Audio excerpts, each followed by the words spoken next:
जय श्री कृष्ण। मैं ओम यादव आप सभी लोगों का स्वागत करता हूं आज के इस वीडियो में। दोस्तों आज की वीडियो बहुत ही ज़बरदस्त होने वाली है क्योंकि आज की वीडियो बिल्कुल वैसी है जैसी आप लोगों को पसंद आती है। आज की इस वीडियो में हम लोग मौगहिया जवान की दो नाजायज़ औलादें हैं, उनकी रेलाई और पेलाई करने वाले हैं। दरअसल दो रंडी पूत हैं जिन्होंने यादवों को ललकारने की कोशिश की है, जिन्होंने यादवों के इतिहास को गलत बताने की कोशिश की है और यादव समाज के खिलाफ अभद्र टिप्पणी करने का काम किया है। और जब कोई यादव समाज के खिलाफ इस तरह की बात करेगा तो उनको जवाब देना बहुत ज़्यादा ज़रूरी है और उन्हीं की भाषा में जवाब दिया जाएगा। तो आप सभी से निवेदन है कि वीडियो को अंत तक देखिए और जितना हो सके उतना ज़्यादा शेयर भी कीजिए। इन दोनों रंडी पूतों की रेलाई और पेलाई करने से पहले मैं आप सभी लोगों को मुद्दा समझा देता हूं कि दरअसल मुद्दा है क्या।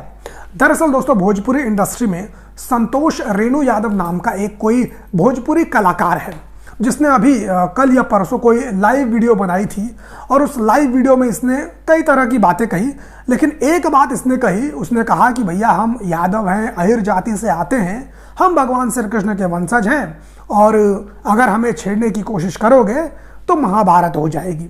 इतनी सी बात उसने कही तो मौगहिया जवान के ये जो दो नाजायज़ औलादे हैं, पोल खोल नाम से इनका फेसबुक के ऊपर पेज है और कोई सिसोदिया नाम का कोई है, इन दोनों रंडी पूतों के पिछवाड़े में आग लग गई और इन्होंने संतोष रेणु यादव को टारगेट किया, लेकिन उसके साथ ही साथ इन्होंने पूरे के पूरे यादव समाज को भी टारगेट कर दिया और उनके बारे में गलत जानकारी अपनी वीडियो के अंदर बताई और उनके खिलाफ बहुत सारी गलत बातें इसने कही। तो इन्हीं दोनों रंडी पूतों को हम लोग जवाब देंगे बारी बारी से, इन्होंने जो भी बातें वीडियो में कही है। तो सबसे पहले आप देखिए कि इसने सबसे पहले क्या कहा और इसका हम लोग जवाब देंगे। हीरो को भड़काओ नहीं तो महाभारत हो जाएगा। अरे अच्छा क्या कह रहा है? पहले कृष्ण लीला हमको समझाया, हमको क्या आपको भी समझाया था? भागवत गीता समझाया, महाभारत समझाया, कृष्ण भगवान समझाए। तो सबसे पहले डिटेल्स में बताने से पहले उसको हम एक जानकारी छोटा सा दे देना चाहते हैं मंद बुद्धि बालक को। हालांकि सही में उसका दिमाग यहाँ है, समझ गए, उन लोग का होता है यहाँ। वो बोलता है कि हम लोग कृष्ण भगवान के वंशज हैं। हाँ, तो अरे मूर्ख बालक बुद्धू। हालांकि तुमको एक छोटा सा जानकारी दे देना चाहते हैं। हाँ। या तो भागवत गीता में पढ़ो या तो गूगल कर लो। हाँ। या अपने माँ बाप बड़े बुजुर्ग से पूछ लो, अपना बहनों से पूछ लो। भगवान श्री कृष्ण जन्म से क्या थे? क्षत्रिय कुल के थे। जन्म से क्या थे? क्षत्रिय कुल। एक बार फिर सुनो, जन्म से क्षत्रिय थे और उनका भरण पोषण यदु कुल में हुआ था। इसलिए कृष्ण का वंशज तुम नहीं हम हुए, प्रभु श्री राम का वंशज तुम नहीं हम हुए। अरे सुना दोस्तों, आप लोगों ने इन दोनों रंडी पूतों की इन बातों को, जब मैंने इनकी ये बातें सुनी मेरा तो भैया माथा ही चकरा गया, मैं तो पागल हो गया। मुझे लगा साले ये कौन से रंडी पूत है, कहाँ से पैदा हो गए, किस गुफा में ये लोग घुसे हुए थे जिनको इतनी सी भी जानकारी नहीं है। और इन्होंने तो उन बेचारे राजपूतों का भी अपमान कर दिया जो खुद को यादव यादव कहकर सोशल मीडिया पर फिरते रहते हैं। ये कह रहा है कि हम भगवान श्री कृष्ण के वंशज हैं, हम भगवान राम के वंशज हैं। भगवान श्री कृष्ण तो क्षत्रिय थे, यादव कुल में उनका जन्म हुआ था। अरे दल्ले, अरे चूतिए, अरे रंडी पूत की पैदाइश, सुअर की औलाद, तुझे इतना भी नहीं पता कि क्षत्रिय कोई जाति नहीं होती है, क्षत्रिय एक वर्ण होता है। और भगवान श्री कृष्ण जरूर क्षत्रिय थे, वो यदुवंशी क्षत्रिय थे, लेकिन तुम उनके वंशज नहीं हो, वो तुम्हारी जाति के नहीं है। तुम तो रंडी पूत हो, तुम तो एक मिक्स प्रजाति हो जिनका उदय 13वीं शताब्दी में हुआ, जो विदेशों से आई थी और भारत की संस्कृति में घुल मिल गई और इसने एक संघ बना लिया बहुत सारे रंडी पूतों का। और आजकल वो अपने आप को क्षत्रिय बोलने लगे हैं। तो तुम लोग क्षत्रिय नहीं हो, तुम लोग रंडी पूत हो। और भगवान श्री कृष्ण क्षत्रिय ही थे, लेकिन वो यदुवंशी क्षत्रिय थे, यादव जाति में पैदा हुए थे। और सबसे बड़ी बात, तुम्हारी ही जाति के लोग सोशल मीडिया के ऊपर खुद को यदुवंशी क्षत्रिय बोलते हैं। वो तो खुद कहते हैं बेचारे कि भगवान श्री कृष्ण यादव थे। तुम उन बेचारे राजपूतों की मेहनत के ऊपर क्यों पानी फेर रहे हो? जब तुम्हें जानकारी नहीं है तो थोड़ा उनसे जानकारी ले लेते। और तुम लोग कह रहे हो ना कि गीता में लिखा है, महाभारत में लिखा है। अबे चूतियों, ओम यादव तुम्हारा बाप है, सारा गूगल, सारा गीता, सारी महाभारत सब पढ़ चुका है। और कहीं पर भी नहीं लिखा है तुम चूतिए हो, तुमने कभी स्कूल का मुंह नहीं देखा है। हो सकता है स्कूल के पिछवाड़े तुम लोगों ने पढ़ाई की होगी, जाओ और स्कूल में पढ़ो फिर से। और गीता हो घर में तो गीता पढ़ो, उसमें भी उनको यादव लिखा गया है। नहीं जानकारी है तो संक्षेप में जानकारी अपने बाप ओम यादव से ले लो। देखो बेटा, महाराजा ययाति नाम के एक राजा हुआ करते थे जिनके 5 बेटे थे, द्रव्यु, अनु, पुरु, यदु और पुरु, जिनमें यदु सबसे बड़े थे। पुरु उनके भाई थे। ययाति क्षत्रिय थे, इनके सारे बेटे भी क्षत्रिय हुए। तो महाराजा यदु से यदुवंश की स्थापना हुई, यादव शब्द की उत्पत्ति हुई। इन्हीं के वंश में भगवान श्री कृष्ण पैदा हुए, इन्हीं के वंश में नंद बाबा, वासुदेव और हम जैसे लोग पैदा हुए। सहस्त्रबाहु कृतवीर अर्जुन भी इसी में पैदा हुए। और जो उनके छोटे भाई थे, पुरु थे, उनके वंश में आगे चलकर अर्जुन पैदा हुए, कुरु पैदा हुए, दुर्योधन, भीम, नकुल, सहदेव, भीष्म, ऐसे लोग यदु के छोटे भाई पुरु के वंश में पैदा हुए। समझ में आई बात? तो कौन हुए? सब के सब क्षत्रिय हुए। भगवान श्री कृष्ण यदुवंशी क्षत्रिय हुए, लेकिन तुम उनके वंशज नहीं हो, तुम हो रंडीपूत, जिन्होंने हमेशा मुगलों की गुलामी की, जिन्होंने हमेशा अंग्रेजों की गुलामी की। तो आइंदा से सोशल मीडिया के ऊपर इस तरह की बात बोलने से पहले थोड़ा ओम यादव के चैनल पर आ जाना और देख लेना हमारी वीडियोस को, बहुत ज्ञान मिलेगा तुम लोगों को। इसके बाद दोस्तों ये क्या बोलता है जरा वो भी आप लोग देखिए, उसका भी हम लोग करारा जवाब देंगे। बाबू साहब से देश का इतिहास है, तो वही इतिहास पे तो इन लोग चल रहा है, जो लकीर खींच दिया है उसी पे तो रेंग तो रहा अब है। बनने का प्रयास कर रहा है। तो दोस्तों ये कहता है कि बाबू साहब से देश का इतिहास है, बाबू साहब का इतिहास पढ़ लो और बाबू साहब बनने की कोशिश मत करो। तुम लोग बाबू साहब बनने की कोशिश कर रहे हो, ये सारी बातें बोल रहा है अपनी वीडियो में। तो सबसे पहले मैं इसको बता देना चाहता हूं कि मेरे बेटे, बाबू साहब भी कोई जाति नहीं होती है, एक बात। दूसरी बात यह है कि बाबू साहब बनने की कोशिश कोई नहीं कर रहा है। कभी तुमने सुना है कि यादवों ने अपने आप को बाबू साहब बनने की कोशिश की हो? कभी तुमने सुना है किसी यादव ने अपने आप को बाबू साहब कहलवाया हो या कहा हो? नहीं सुना है। बल्कि तुम्हारी जाति के लोग यादव लिख रहे हैं, तुम्हारी जाति के लोग यादव बनने की कोशिश कर रहे हैं। और तुमने ठीक कहा कि तुम्हारे इतिहास की तुलना हम लोग नहीं कर सकते भैया। तुम्हारा इतिहास जग जाहिर है, दुनिया जानती है तुम्हारे इतिहास के बारे में। दुनिया जानती है कि तुमने कैसे मुगलों को अपनी बहनें सप्लाई की, कैसे तुम्हारी बहन जोधाबाई अकबर के बिस्तर गरम कर रही थी, कैसे तुम लोगों ने अंग्रेजों की गुलामी की। ठीक है, यही तो तुम्हारा इतिहास है ना। ऐसा इतिहास देश में किसी को नहीं चाहिए भाई। हम थूकते हैं ऐसे इतिहास के ऊपर। समझ में आई बात? आगे से मत बोलना। इसके बाद भी सुनो दोस्तों, इसने कितनी चूतियापंथी की बात कही है। बताओ, पृथ्वीराज चौहान कोई पैदा हो सकता है आप? ये कहता है पृथ्वीराज चौहान राजपूत थे। तो मैं एक बात बता दूं मेरे बेटे, पृथ्वीराज चौहान राजपूत नहीं थे, पृथ्वीराज चौहान गुर्जर थे। यदि जिनको जानकारी नहीं है, डिस्क्रिप्शन में आपको लिंक मिल जाएगा।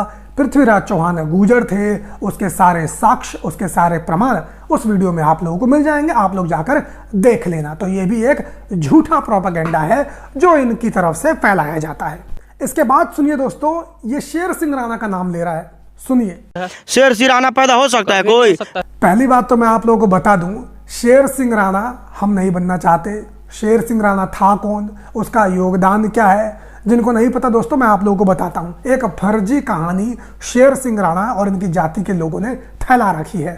दरअसल शेर सिंह राणा वो शख्स है जिसने फूलन देवी की हत्या की थी, और इसके बारे में इन लोगों ने झूठ फैला रखा है कि शेर सिंह राणा अफगानिस्तान के अंदर गया और वहां से पृथ्वीराज चौहान की अस्थियां खींच कर लेकर आ गया। इनका झूठ देखिए दोस्तों, कितना ज्यादा झूठ बोलते हैं ये लोग। मैं जिनको नहीं पता है उनको बता देता हूं कि पृथ्वीराज चौहान अफगानिस्तान में कभी गए ही नहीं थे। पृथ्वीराज चौहान की जो मृत्यु हुई थी वो भारत के अंदर हुई थी।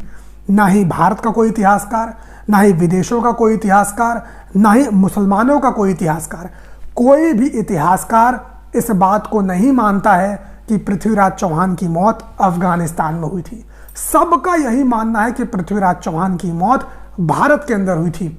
लेकिन देखिए दोस्तों, इन लोगों ने कितना झूठ फैलाया है शेर सिंह राणा के बारे में कि वो अफगानिस्तान चला गया और वहां से पृथ्वीराज चौहान की अस्थियां लेकर आ गया। अरे भैया, जब पृथ्वीराज चौहान वहां मरे ही नहीं थे तो उनकी अस्थियां क्या लेकर आया था? अपने माँ बाप की अस्थियां लेकर आया होगा, पृथ्वीराज चौहान की नहीं लाया था। अच्छा, इसके बारे में आपको संक्षेप में बता देता हूं। इसको लेकर आपने कई सारी वीडियोस देखी होंगी यूट्यूब के ऊपर, और कई सारे लोग इस तरह की कहानियां बताते हैं। दोस्तों, ये कहानी कहां से आई है?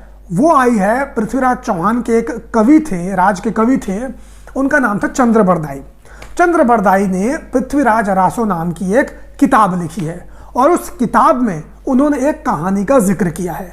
उस कहानी के अनुसार मोहम्मद गोरी पृथ्वीराज चौहान और चंद्रबरदाई को बंदी बनाकर अफगानिस्तान लेकर चला जाता है और पृथ्वीराज चौहान को मारने के आदेश दे देता है।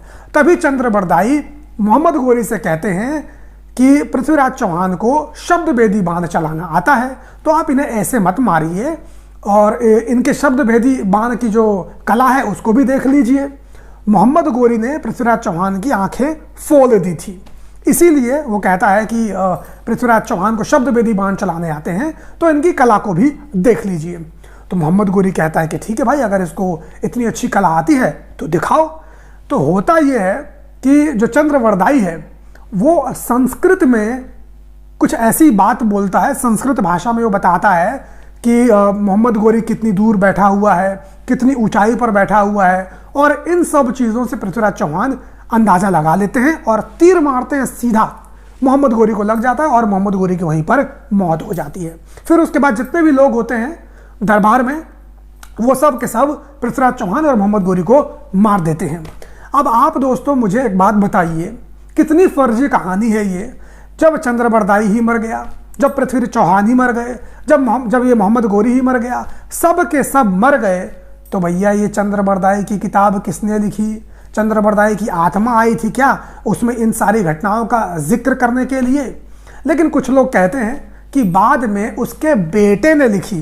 तो अब सवाल ये उठता है कि जब सबके सब मर ही गए थे तो उसके बेटे को किसने बताया? अब कुछ लोग ये कहेंगे कि वहाँ पर हो सकता है कोई संस्कृत भाषा जानता हो, उसने बता दिया हो। तो भैया मोहम्मद गोरी के दरबार में कोई भारत का दरबारी कैसे हो सकता है? और अगर वो होगा तो फिर उसने जब चंद्रबरदाई ने संस्कृत में बोला था वो मोहम्मद गोरी को क्यों नहीं बता दिया था? तो पूरी की पूरी जो कहानी है दोस्तों, फर्जीवाड़ा वाली कहानी है।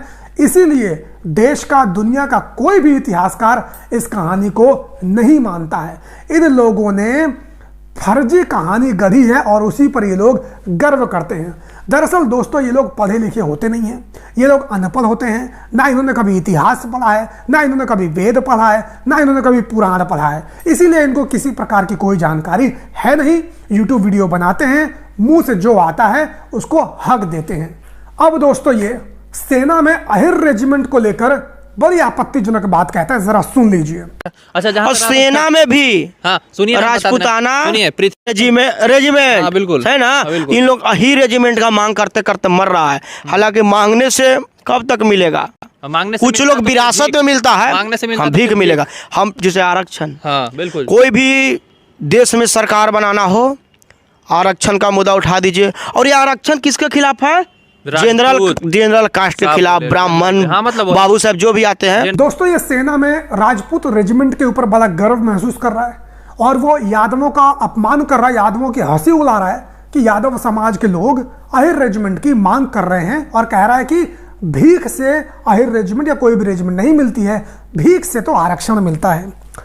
सबसे पहली बात तो मैं इस रंडीपूत को बता देना चाहता हूं, क्योंकि ये रंडीपूत कभी स्कूल गया नहीं है।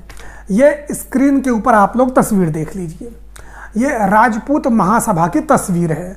देख सकते हैं आप लोग फोटो में ये लोग क्या कर रहे हैं, ये लोग ओबीसी में आने की मांग कर रहे हैं। एक तो ये बात हो गई। तो भैया अगर ये भीख है तो तुम्हारे जाति के लोग क्यों उस भीख को लेना चाहते हैं?